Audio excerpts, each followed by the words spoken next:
Hi everyone, welcome to the fourth episode in this series called "Is Marxism Still a Thing?" Today we'll look at we'll continue to follow the structure of this book.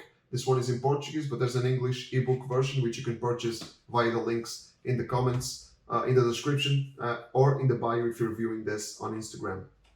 In this episode, we'll look at the spread of Marxism, and we'll look at two of the most paradigmatic examples of attempts at implementing Marxism. The first one is obviously the USSR. With the USSR was born in the aftermath of the First World War. Lenin started an army called the Red Army. He started a revolution called the October Revolution in order to implement a Marxist regime, a communist regime in the USSR. This led to a civil war in which millions of people were killed. He founded a secret police called the Cheka, which was responsible for persecuting and torturing and killing all opposition, all people that opposed his regime or were accused of opposing his regime. He started a policy of concentration camps, forced labor camps called the gulags. Stalin came after Lenin and he developed that policy, and the number of concentration camps in the USSR rose from 84 to hundreds of them spread all across the country. Another famine of epic proportions happened in the Ukraine under Stalin, and the estimated death toll of the attempts of implementation of Marxism in the USSR is thought to be 60 million people dead. Just to give us a clearer example, or two clearer examples, we'll just show you these pictures. You probably can see them very well in the video, but one of them depicts young boys in sleeping quarters in a gulag, very young children actually, and the other depicts hundreds of bodies of Polish people during the Second World War. In a common grave in a gulag. So the numbers of prisoners in the gulags in the overall are thought to be from 14 million to 18 million, and the death estimate is about 3 million people dying in the gulag. The famine in the Ukraine is also worthy of attention. In the testimony, a woman doctor, writing to her friend, was saying that she wasn't yet a cannibal, but by the time the letter reached her friends, she would probably be a cannibal. She would probably resort to cannibalism. And she writes, the good people died first. Those who refused to steal or to prostitute themselves died. Those who gave food to others died. Those who refused to eat corpses died. Those who refused to kill their fellow man died.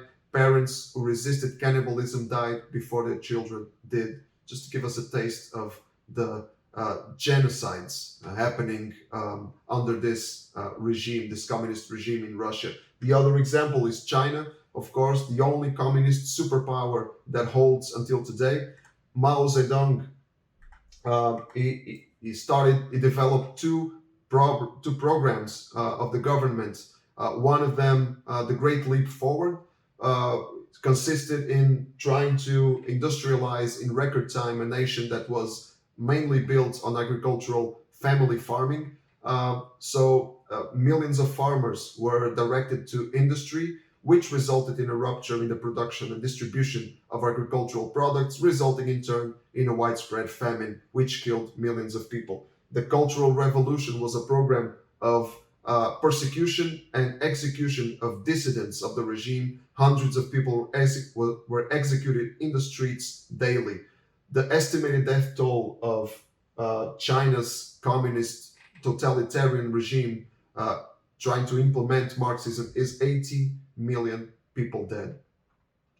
So we could give examples of other atrocities under Mao Zedong or in the past, but we'll look at some examples of where China that show us where China is today. China is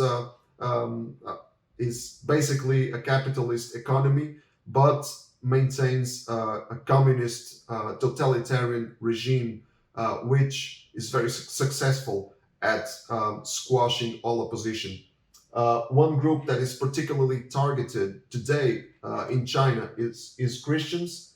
Um, Thousands of churches in the past few years have been demolished, and we, no one knows the numbers exactly, but thousands and thousands of Christians have been persecuted, tortured, and killed in today's China. One report tells us that dozens of church members were arrested at the same time and beaten with clubs, jolted with cattle prods, and burned with cigarettes. When they fainted, buckets of water were poured on them to revive them. Interrogators stomped on the fingers of male prisoners and stripped off the clothes of young women prisoners and abused them. While the physical abuse was almost unbearable, the mental torture was even worse. Throughout her ordeal, Mai Yuqin could hear the sounds of her son being tortured in the next room. They could hear each other's screams, additional incentives to betray their friends and their faith. Recalling this, Mai Yuqin began to sob. They wanted me to hear my son's cries. She said, it broke my heart. Other group that is targeted under today's communist regime in China is Muslims, particularly the Uyghurs, an ethnic group of Muslim faith. There was a court held in the United Kingdom this year in June, where tens of witnesses were heard that had been tortured or had their relatives tortured and killed in China. One of them reports interrogation techniques, torture techniques. They were held in a small cell for a month, heavily surveilled, and forced to ingest unknown medicines. He said, they made me sit on a tiger chair. A tiger chair was a chair where people were chained and hung from the ceiling, chained to a wall and beat with plastic, wooden, electric batons and metal wire whips. They pierced needles under my nails, he says. A tiger chair is an iron contraption with restraints used to secure detainees' hands and feet while locking them in a sitting position. Another form of torture were water rooms, chambers full of frozen water or almost frozen, freezing water, where people were chained and forced to stand during hours while verging on exhaustion. So these are a few examples of atrocities, both in the past and today, under communist regimes. We could talk of hundreds more examples, but we'll finish here just to give us an idea. There are many others, many still today, 5 communist countries in the world: Vietnam, Laos, North Korea, China, and Cuba. In the next video, we'll look at the system that Marx was reacting against, the system that was thoroughly implemented in Marx's time during the Industrial Revolution. That system is called capitalism, and in the next video we'll look at an example of capitalism, the most paradigmatic one, the United States. Until then, stay tuned and don't forget it, live with Christ at the center.